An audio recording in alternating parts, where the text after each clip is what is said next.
नमस्कार मित्रों, आज मैं आपके सामने आहड़ सभ्यता लेकर आया हूं। तो आज हम राजस्थान की सभ्यताओं में आहड़ सभ्यता के बारे में पढ़ेंगे। तो आहड़ सभ्यता के बारे में क्या क्या प्रश्न बनते हैं, क्या क्या इनकी विशेषताएं हैं और क्या क्या यहाँ से प्राप्त हुआ है, ये सारी चीजें हम देखेंगे। तो देखो, सबसे पहले आहड़ सभ्यता जो है ये राजस्थान के किस जिले में मिलती है? तो आहड़ सभ्यता राजस्थान के उदयपुर जिले में मिलती है। ये तो इसकी जिला हो गया उदयपुर। अब देखो विद्यार्थियों कि दूसरा प्रश्न आता है कि ये किस नदी पर स्थित है? तो नदी जो है आप सबने सुनी होगी, बेडच नदी, या आपने नाम पढ़ा होगा आयड़ नदी। अब आप कह रहे होगे सर बेडच और आयड़ दो नदी हो गई है। देखो, ये एक ही नदी के दो नाम हैं। उदयपुर के अंदर एक झील आपने सुनी होगी, उदय सागर। अब देखो, ये एक नदी आ रही है और ये नदी जब उदय सागर झील में गिरी नहीं है, उससे पहले इस नदी को हम आयड़ नदी के नाम से जानते हैं। और जब ये आयड़ नदी उदय सागर में गिर जाती है और उसके बाद आगे जाती है, दोबारा बाहर उदय सागर से आगे निकलती है, झील से आगे निकलती है, तो इसी नदी का नाम बेडच नदी हो जाता है। तो पहले आयड़ और फिर बेडच, यानी कि एक ही नदी के दो नाम हैं। क्लियर होगी दोस्तों बात? तो आयड़ और बेडच नदी। अब देखो कि ये जो नदी है ये आगे जाकर बनास नदी से मिल जाती है, इसीलिए कुछ लोग इसे बनास नदी की सभ्यता यानी कि बनास नदी पर सभ्यता भी कह देते हैं, आयड़ सभ्यता को। तो आयड़ सभ्यता आयड़ नदी पर ही है, बेडच नदी पर है। ठीक है मित्रों, अब देखो इसके बाद कि ये जो सभ्यता है आहड़ सभ्यता, ये एक ग्रामीण सभ्यता है। ग्रामीण सभ्यता। ठीक है दोस्तों, तो ये भी आपको पता लग गया कि ये जो आहड़ सभ्यता है ये कैसी एक ग्रामीण सभ्यता है। अब इस सभ्यता के काल की बात करते हैं, आहड़ सभ्यता के काल की बात करते हैं। यह संस्कृति लगभग 4000 वर्ष प्राचीन है। जो इसका काल है वो कितना है? 4000 वर्ष प्राचीन है। इसी काल को आप इस तरह से भी लिख सकते हो कि ये 1900 से 1200 ईसा पूर्व का काल है। ये इसका समय आप दे सकते हो। तो इस तरह से आहड़ सभ्यता के समय की बात हुई कि ये लगभग संस्कृति 4000 वर्ष प्राचीन सभ्यता है। अब हम इस संस्कृति के कुछ प्राचीन नामों की बात करते हैं कि इस सभ्यता के प्राचीन नाम क्या क्या है। इससे भी कई बार प्रश्न हमसे पेपरों में पूछे जाते हैं कि प्राचीन नाम क्या है। तो प्राचीन नाम जो हैं वो इस सभ्यता के क्या क्या है? तो देखो, पहला नाम जो है ताम्रवती। ताम्रवती इसका पहला नाम है। ताम्रवती अर्थात जो तांबे की नगरी है, ताम्रवती नगरी, यहां पर तांबा अधिक मिला है। दूसरा जो इसका नाम है वो आप सबने सुना होगा, धूलकोट। तो दूसरा इसका नाम क्या है? धूलकोट। तो पहला ताम्रवती नगरी, दूसरा धूलकोट। स्थानीय भाषा में आज भी लोग इसको धूलकोट के नाम से ही जानते हैं। अब देखो कि इसका तीसरा नाम बनास संस्कृति भी इसको बोला जाता है। ये इसका उपनाम भी बोला जाता है। यानी कि ताम्रवती नगरी और धूलकोट तो प्राचीन नाम है, बनास संस्कृति इसका उपनाम भी बोला जाता है। इसके अलावा इसका एक और नाम है मृतकों का टीला। मृतकों का टीला, ये भी इसको बोलते हैं। ठीक है, तो एक और नाम मिलता है आघाटपुर। ठीक है, तो ये भी इसका नाम है। ये 10वीं-11वीं शताब्दी में इसको 10वीं-11वीं शताब्दी में इसको आघाटपुर या आघातपुर दुर्ग भी कहते थे। तो देखो, नंबर 1 प्राचीन नाम ताम्रवती नगरी है, दूसरा धूलकोट है, तीसरा बनास संस्कृति उपनाम मृतकों का टीला भी है और आघाटपुर भी है। तो ये इसके नाम है आहड़ सभ्यता के।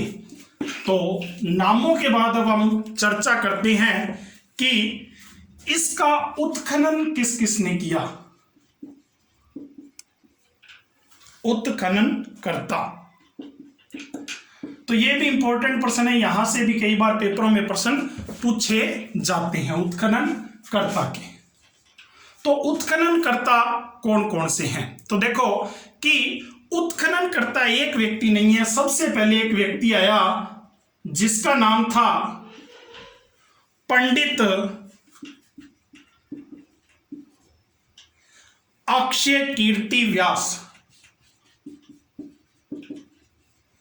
सबसे पहले यह व्यक्ति आया पंडित अक्षय कीर्ति व्यास।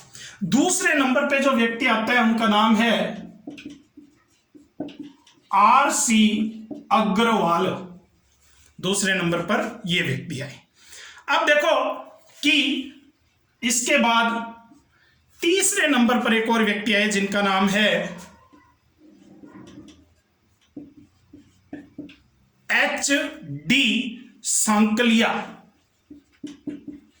H.D. सांकलिया। ये 3 व्यक्ति शुरू में आते हैं। नंबर 1 है पंडित अक्षय कीर्ति व्यास, दूसरा आर.सी. अग्रवाल और तीसरा H.D. सांकलिया। सबसे पहले 1953 में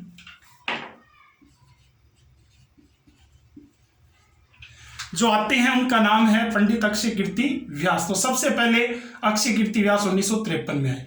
उसके बाद आर.सी.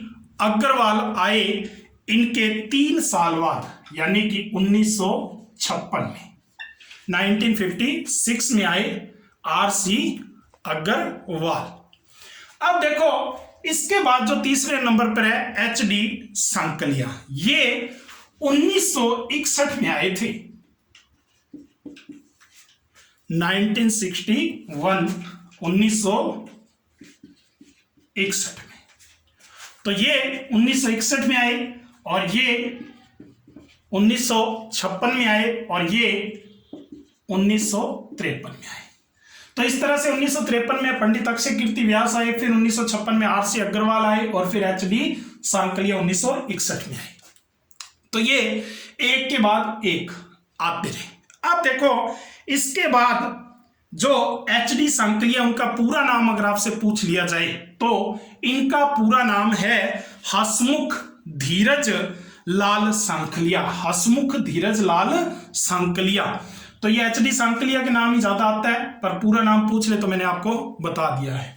अब देखो दोस्तों, इनके साथ H.D. सांकलिया के साथ 2 और व्यक्ति आए थे जिनका नाम हमें पूछा जाता है, जो राजस्थान सरकार की तरफ से आए थे। राजस्थान सरकार की तरफ से। अब आप कहोगे सर ये कौन थे 2 व्यक्ति, तो देखो इनका नाम भी हमें याद रखना है। तो ये कौन है 2 व्यक्ति राजस्थान सरकार की तरफ से? एक का नाम है विजय कुमार। एक का नाम क्या है? विजय कुमार। दूसरे का नाम P.C. चक्रवर्ती। ये दोनों ही राजस्थानी हैं और इनको भी भेजा गया था, राजस्थान सरकार की ओर भेजा गया दोनों ने। ठीक है भाई दोस्तों, तो विजय कुमार और P.C. चक्रवर्ती। अब आहड़ सभ्यता की ओर बात किया तो देखो, प्राप्त वस्तुएं किसी किसी मिली अठू तो आप जानूंगा। तो सबसे पहले नंबर 1 है कच्ची ईंटों के मकान, जिसका मकान अठू मिले है वह कच्ची ईंटा है। पहली बात तो दूसरी बहुत ही महत्वपूर्ण बात है बाकी है गुरुजी, तो देखो कि दूसरी मकानों की जो नींव भरी जाती थी, मकाना की जो नींव है, नींव का मतलब आप मकान के नीचे नींव बनावा तो आ नींव भरी जाए, तो नींव जो थी वो पत्थरों से भरी जाती थी। क्यों भरी जाती? पत्थरों का प्रयोग करता बी टाइम में। तो देखो कच्ची ईंटों का मकान आ और पत्थरों को प्रयोग आ, तो मकान की नींव में पत्थर लागता बे कच्ची ईंटा का कोनिया, कच्ची ईंटों के मकान बनते थे। मकान ऊपर जो खड़ा किया जाता था उसको मकान कह देते थे, और ये जो मकान आपको पता ही है ये कच्ची ईंटों के बनते थे और नींव पत्थरों की बनती थी। तो ये याद रखना है कि नींव पत्थरों की बनती थी। अब इसके बाद दूसरी, एक मकान मिले भी अंदर 6 चूल्हा मिले। कितना मिले है? 6 चूल्हा।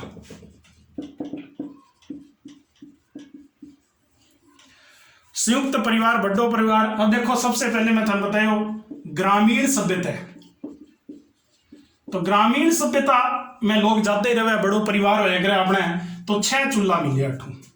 ठीक है, तो दोस्तों ये अपने को बात याद रखनी है। और दूसरा बड़े परिवार थे यहाँ पे। अब ग्रामीण है तो बड़े परिवार मैंने आपको बता दिया, बड़ा परिवार है। और बड़े परिवार है तो सामूहिक भोजन बनता था, सामूहिक भोजन। तो 6 चूल्हा मिल गया, सामूहिक भोजन हो गया, लोग इकट्ठा रिया करता। अब आता है, अब देखो इनके बाद मृत भांड मिल गया। जी मृत भांड की होया करे, मृत भांड अर्थात मिट्टी का बर्तन। एक है मिट्टी का बर्तन मिल गया। मिट्टी का बर्तन मिलता, पहला मिट्टी का बर्तन चलता, तो मिट्टी के बर्तन के अंदर भी एक खासियत थी, काले प्लस लाल रंग का बर्तन मिल गया, काले और लाल रंग का बर्तन। तो मृत भांड मिल गया। अब देखेंगे बाद अनाज रखने के बड़े मृत भांड मिले हैं। अनाज रखने के बड़े मृत भांड, बड़े मृत भांड मिले हैं। तो बड़ा मृत भांडा की क्या खासियत है अनाज रखने के? आगे एक प्रश्न बने, अनाज रखने के बड़े मृत भांड को क्या कहते थे? तो क्या कहते थे? देखो इनका नाम है गोरे तथा कोठे। गोरे तथा कोठे कहते थे किन्ने गुरुजी? अनाज रखने के बड़े मृत भांडों को कहते थे। अब देखो कि आ बात तो होगी अपनी, अब इनके बारे में और क्या खासियत है। यहां पर 6 यूनानी मुद्राएं मिली हैं।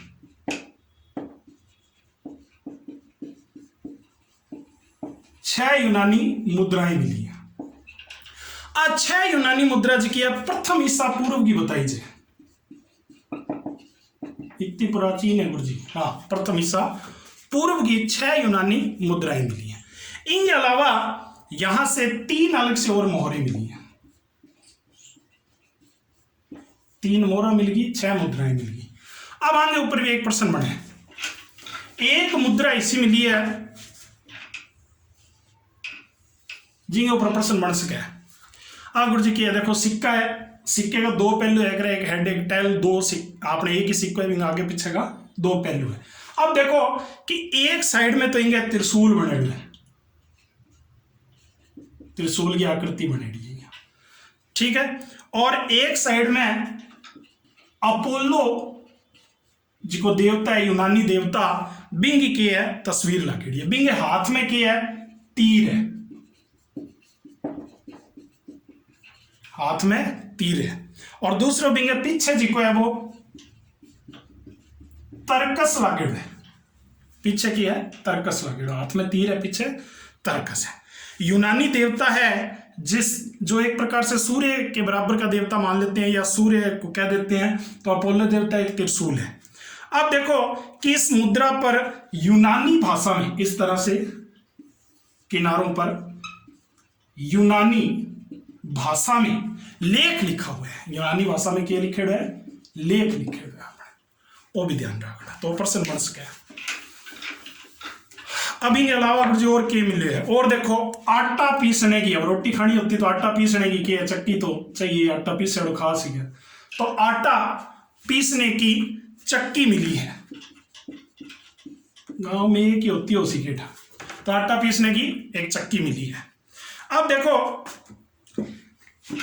कि टेराकोटा मिले, वो क्यों है गुरु जी?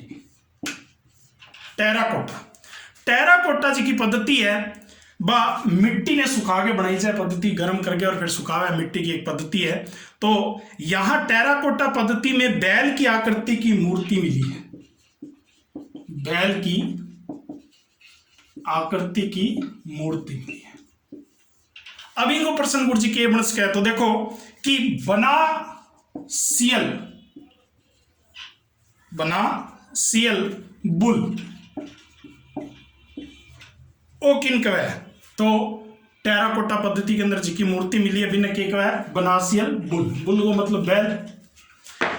इन अलावा अठू कृषि का अवशेष मिले है। कृषि अठे बतावे एक तो चावल होया करता अंगन है, प्लस में एक जवार। आ दो फसलों की बात करिए, और आ दो फसलों की बात कौन करे है? इतिहासकार है गोपीनाथ शर्मा जी, बयान की बात करिए। ठीक है, अब देखो आगे इनमें और के मिले है।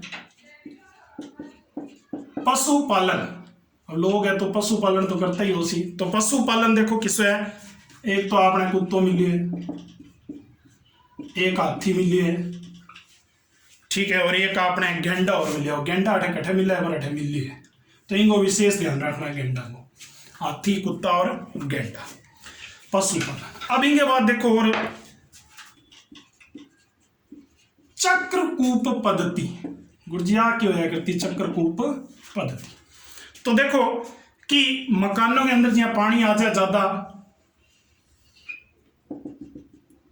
तो बिना निकालन वास्ते एक चक्रकूप, सुखाने वास्ते एक पद्धति बनाता पानी निकालन वास्ते, इन्हें चक्रकूप पद्धति कहता। और आ चक्रकूप पद्धति एक वैज्ञानिक पद्धति, जी के अंदर मटका रख देता और भी मटके के अंदर मिट्टी भर देता, और फिर वो मिट्टी के पानी सोख लेते, तो यह पानी ने सुखा देता। वैज्ञानिक पद्धति चक्रकूप पद्धति नाम दी गई है। गड्ढा खोद कर बनाता घर के अंदर। अब देखो इनके अलावा आहड़ सभ्यता में मृतकों, जब आदमी मर जाता तो मृतकों को आभूषण सहित दफना देते थे। आभूषण सहित क्या करता? दफना देता। जी हाँ, एक मृतक रखे है, अंदर दफना दिए, और मृतक को दफनाते थे तो उसको आभूषण पहनाते थे, प्लस में उसका जो सिर होता था वो उत्तर दिशा की ओर होता था। किस तरफ होता था? उत्तर दिशा की ओर भी वो सिर रखता, वो भी ध्यान रखा। अब देखो कि इनके बाद उद्योग की बात करेंगे। उद्योग किसा किसा हुआ करता है? आहड़ सभ्यता के अंदर औद्योगिक के बातें होती, के उद्योग होता। तो देखो उद्योग के अंदर सबसे पहला नंबर एक है तांबा गलाने की भट्टियां मिली हैं। मतलब इतना ज्यादा तांबा हो, तांबर नदी है, तो तांबा गलाने की उपकरण, तांबा गलाने की भट्टियां। तांबा गलाने की भट्टियां तो उपकरण भी बनाया करता, तांबे उपकरण भी बन जाता, तांबे का उपकरण हो गया नंबर 2। नंबर 3 अठे कपड़े की छपाई है तो लकड़ी के बने ठप्पे मिले। कपड़े की छपाई हेतु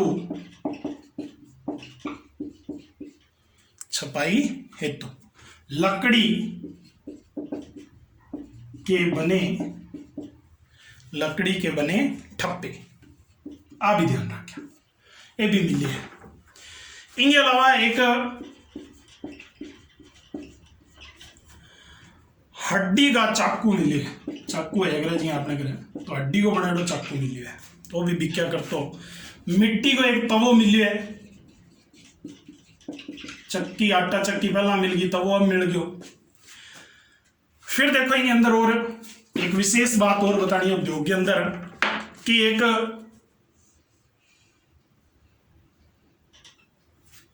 इसको एक जल पात्र मिले है,